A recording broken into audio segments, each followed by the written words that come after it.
Hello viewers, हम पढ़ रहे हैं कक्षा 10वीं गणित की प्रश्नावली 3.4 का प्रश्न नंबर पहला। और इसके पहले के सारे प्रश्न हम कर चुके हैं बहुत ही सरल तरीके से। यदि आपने नहीं देखा हो तो चैनल पर देख सकते हो। नीचे डिस्क्रिप्शन में भी लिंक दे रखी है प्लेलिस्ट की, जिससे कि आप आसानी से इसके पहले के भी सारे प्रश्न कर सकते हो। तो प्रश्न नंबर पहला शुरू करते हैं। निम्न समीकरणों के युग्म को विलोपन विधि तथा प्रतिस्थापन विधि से हल कीजिए। कौन सी विधि अधिक उपयुक्त है?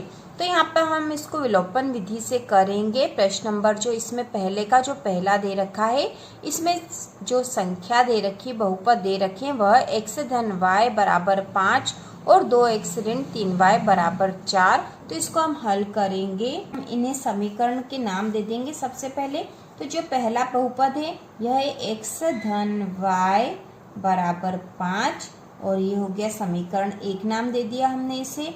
उसी प्रकार दूसरा है 2x ऋण 3y बराबर 4, इसे समीकरण 2 नाम दे दिया है। अब हमें इसमें विलोपन विधि का प्रयोग करना। और विलोपन विधि का प्रयोग करने के लिए हमें किसी एक चर को हमें विलोपित करना पड़ेगा, जिससे एक ही चर बचे और उसका मान हम निकाल ले। जैसे यहाँ जो दोनों बहुपद दे रखे, इसमें दो चर है x और y, इसमें भी x और y है। तो हम किसी एक को विलोपित कर दे या आपस में काट दे तो एक ही बचेगा और उसका मान हम निकाल लेंगे।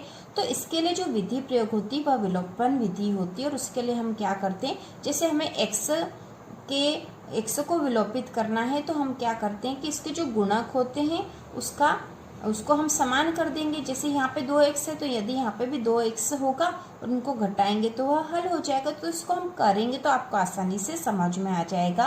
तो हम यहाँ लिखेंगे x के गुणकों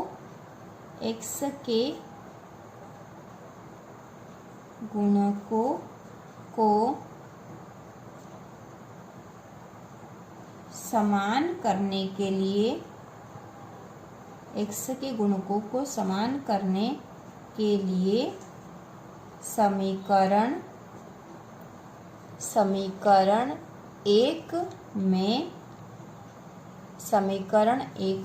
एक में किसका गुणा कर देंगे हम? 2 का। ठीक है, 2 का यहाँ गुणा कर देंगे तो 2x हो जाएगा।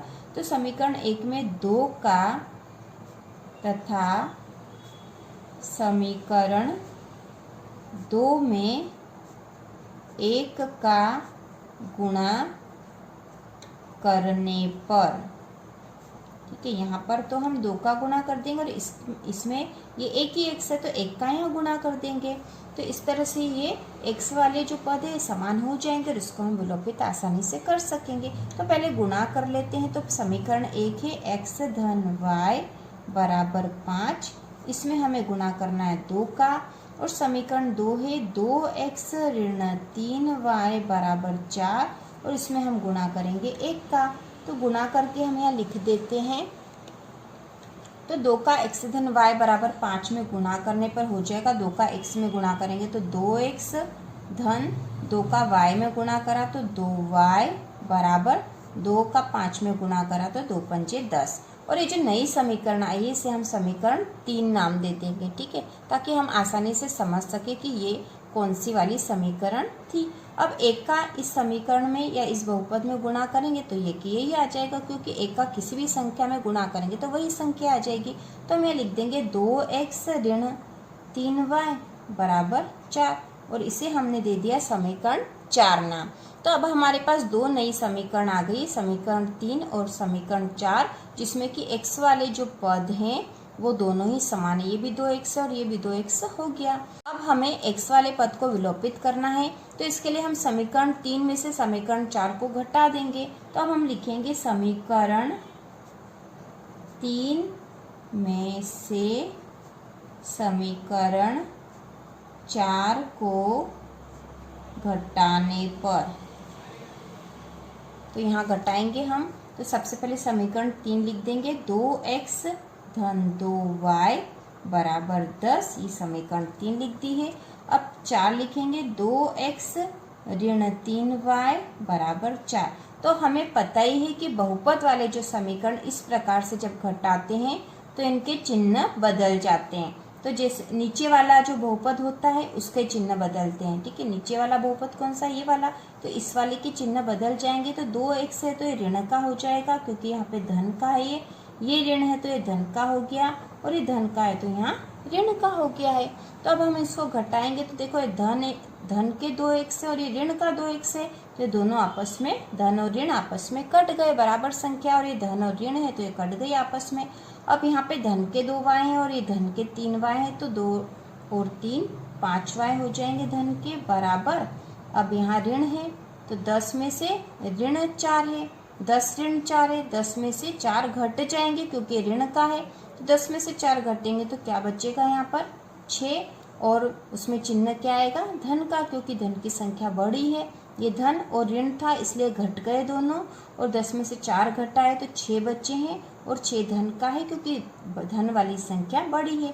तो 5y बराबर 6 आए हैं, तो y बराबर कितना हो जाएगा, तो हम यहाँ लिखेंगे y बराबर 6/5, क्योंकि 5 गुना में था तो यहाँ बट्टे में चला जाएगा। तो इस प्रकार हमारे पास y का मान आ गया है।